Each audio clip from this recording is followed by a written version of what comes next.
field trip day, a development project, and we found a very old 8 3/4.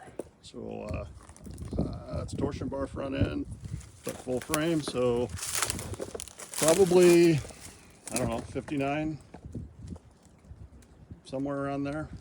One of the first 8 3/4, but I need a roller for the Dart, so that's going to work for now. Going to cut that out of there and throw it in the pickup.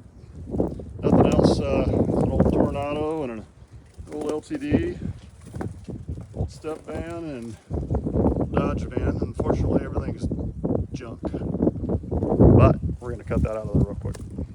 All right, quick work with the Sawzall and hit the U-bolts and a little prying. Luckily, the frame is in 2 pieces, so easy to get out with space. Helping my 16-year-old in the truck. Got our front end there and should make a roller.